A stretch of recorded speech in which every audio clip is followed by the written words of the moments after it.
Hello, folks. This is Drew Rathgeber here with ProFuturesTrader.com, here with Steve Wade as well, doing just our quick weekly update. And what a week we have had. So you're probably kind of interested, but unfortunately, we're not going to have a ton to say because I will say Steve went to cash on a lot of his clients. And like I said, it's just been a tremendous amount of volatility. But before I get started, I want to ask Steve a quick question.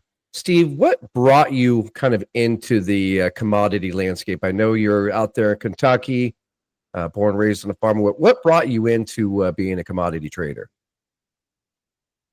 Well, that's a good question, Drew. I've had an interest in commodities since I was a child. My dad was a farmer, and he was always a progressive farmer. He was always kind of out in front of the new things and the technologies. He had a master's degree in animal husbandry from the University of Illinois, and so he was a very educated person, and he was kind of on the forefront, I guess you'd say, in terms of farmers marketing grain. And when I was a kid, he would show me his basis charts from when he would be following the basis for the different commodities and that he was selling, the corn and soybeans primarily.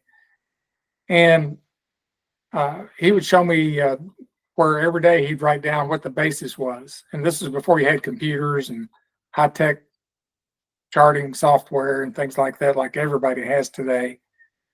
And he would show me these charts that he would make and tell me, if the basis got real wide, that was a good time to sell on the futures, and that if the basis got real low and got real weak, or if the basis got real strong, then that was a good time to price the basis. And that kind of stimulated my interest in brokering, I guess, from back when I was probably a teenager. So you were literally born and raised trading from a child's perspective in these commodity markets out there in the farming community is what you're telling me. I mean, literally from childhood.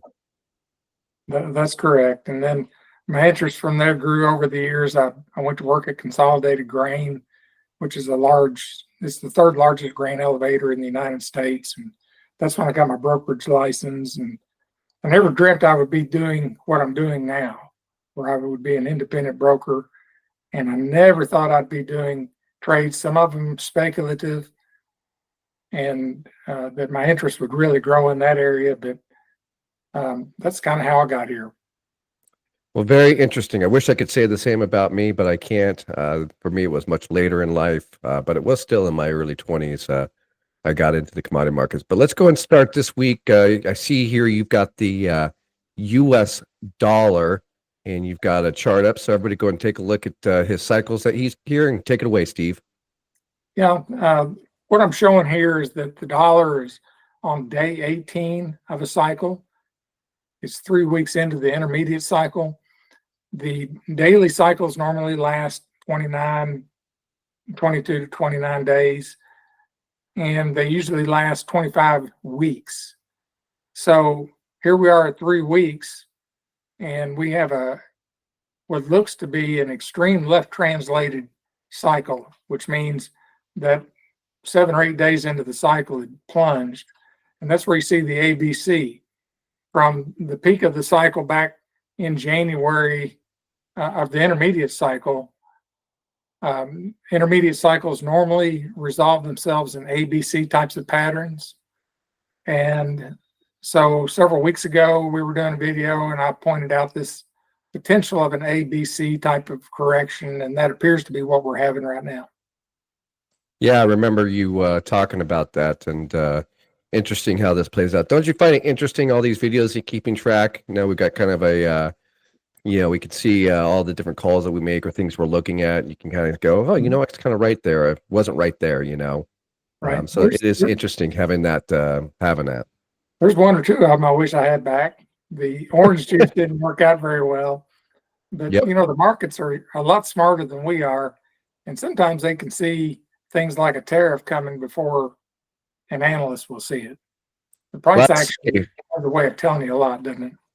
I'd say Warren Buffett seems to be in the genius factor going on his record cash before the whole tariff thing came out. Makes you kind of wonder what did he really know, you know?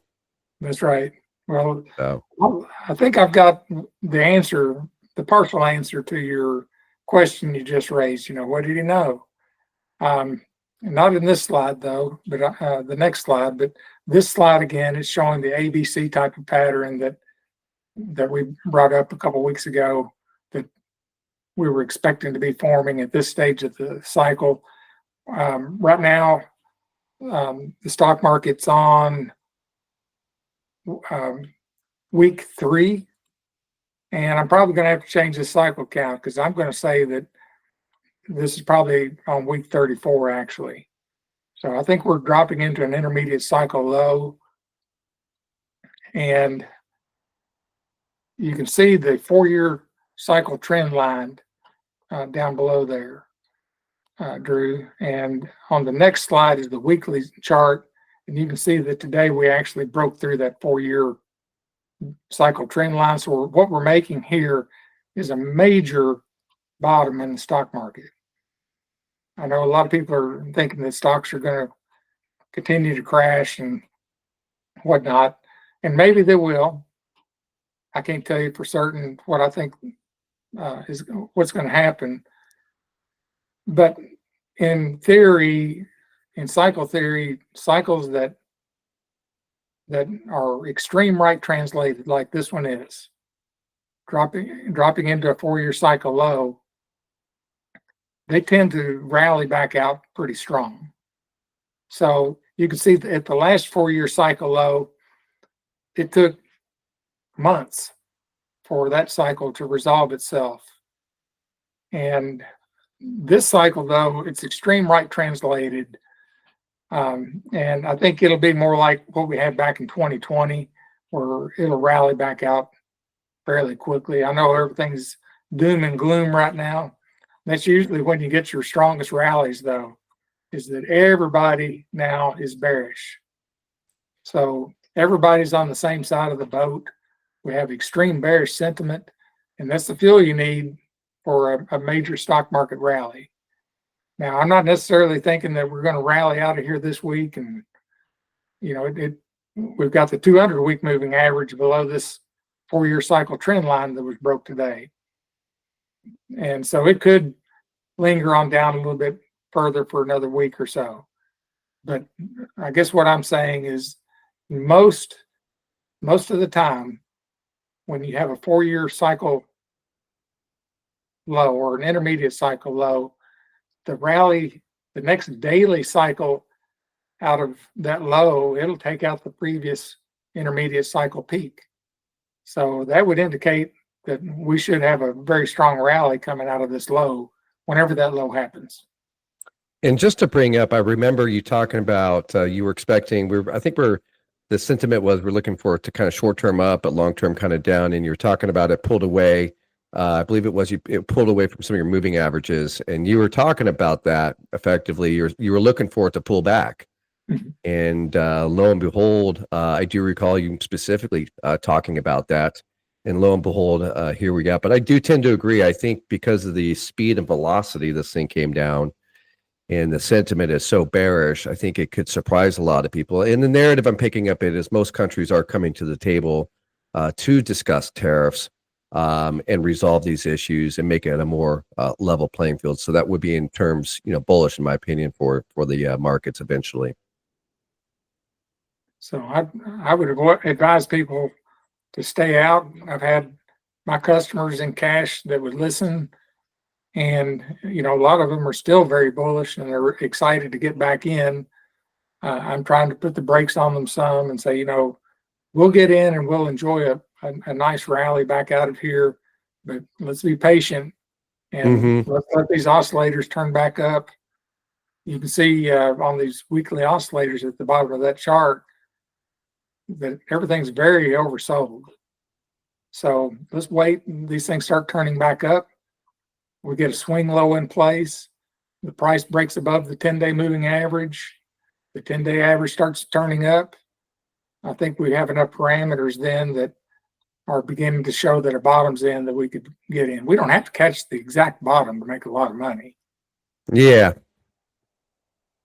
I have to agree. And patience is, there's anything I've learned in these really emotional time periods like this is, really do exercise patience. And just like I was actually noticing this week, I know a lot of CTAs and professional traders that, when the VIX goes above, say, 20 or 30, they have a different numbers, they all use that, but they just go to cash until that VIX calms down. And I was thinking about that this week with a lot of the old algorithms I used to trade 10 plus years ago. They go to cash when the VIX is 20 or 25, 30, whatever it may be. And that's kind of one of those periods where, you should be kind of sitting in cash and kind of waiting, but being patient. Patience, I can't tell you, it's probably the biggest thing with these markets. And that Jesse Livermore says that patience is one of the best. I forget exactly how the quote goes, but it's that a lot of the best money he made was sitting on his hands. Yeah, actually, it's funny. Just in the last year, I've read a lot of women make really, or women typically, I'm not going to say typically, but I just read an article where women are better traders than men because women will sit on their hands and they're more patient than men. We kind of overanalyze and overlook at things and saying that. And I got to be honest about that in terms of like, I've noticed just sometimes just relax and sit on your hands. But we as men will overanalyze, and even myself, I'm at fault over it as well. I'm not saying it's a bad thing, but it's tough to sit there and be patient. But there is something to be said about it. So here's gold for you. Yeah, gold's had very strong pullback. It's broken through the intermediate cycle trend line today. We're 26 days into this cycle, and so gold could be forming a bottom fairly soon. But remember, at an intermediate cycle low, they tend to typically do an ABC type of correction. So we may be several more weeks before I'm ready to call a bottom in gold. If the next chart, though, is really the scary one, and this kind of looks like what stocks did a few weeks ago, and you can see how far the price is stretched above the 200-week moving average. And that price needs to get back down closer to that 200-week moving average. Wouldn't surprise me to see the price of gold get down to $2,200, somewhere in that ballpark. That would be that would get you back down to where that basing pattern was, that where it broke out back in April of last year. And so it needs to pull back a little bit and relieve some of the bullish tension sentiment out of the market. I would have to agree. Well, few things. It's been going up for so long, and the market sentiment has been so bullish for so long, for such a long period of time that I've been through many cycles, many cycles. And eventually the hedger playbook will have to catch up with this. But what's interesting about this time, though, is kind of throwing me off is with the Basel banking, them being net buyers. So it's been a little trickier for me on this particular run. But in past runs, when you saw a run like this, you pretty much kind of knew, all right, there's going to be a big correction on the horizon, and just to watch your risk in that situation. So that's where, like right now, I've been pretty with my clients. I would say the ones I kind of manage been kind of risk averse, not using much leverage in the management stuff. I've just been really kind of looking, for a possible correction. It will come quickly and hard, and that's where even silver, you got to be very careful. Silver, it always goes where you never expect it. I remember silver at 680. I remember at 14 just a few years ago. So it can really surprise you. Yeah, I would avoid silver at all costs right now. There's nothing that makes me comfortable about silver. And if gold corrects this much, who knows where silver could go to. So, we've had, this run's been going on for a year. That's a heck of a run, and it's got everybody bullish. Everybody thinks that gold's just going to keep on going up. But it's normal that that these markets reset. We get a reset on sentiment. You can see the oscillators down at the bottom there are still in the overbought area. So I want to see the price come down closer to that 200-week moving average, and I'd like to see these oscillators get back down into the oversold area. Given the kind of leverage that we use in futures, you got to take this stuff serious or you blow your account up. It's very easy to do. Yep. No, I hear you. So let's take a look. So it looks like that is your last slide today. So let's go ahead and switch it over to my side. All right, so let's go ahead and take a look here. What am I looking at? So Steve's obviously long-term, looking for a pretty big correction in silver. I will say short-term, on a short-term basis, I'm kind of looking for a bounce, maybe get up to that 32.61 area, but it will take time. If we do see a sell-off come in the metals, it will take time to kind of move all those moving averages over, and then you can see it possibly sell off from there. But let's take a look at the bonds real quick. This is the June bonds. Remember back here, it came off. I said I actually was right in this area in March 28th area. It did spike up, and here we are kind of in a small buying area to 117 area, kind of bouncing off to 15 and 40. Again, you could take a small position. I'm not saying to, but you could with a stop loss in place. But I will say the market right now is pretty unpredictable in some ways. So, I know Trump is looking for lower interest rates. He's probably going to get it. And so I would say you can enter in and possibly take a small long position right here on the June bonds. Let's take a look at natural gas. You're coming into a very, very small area.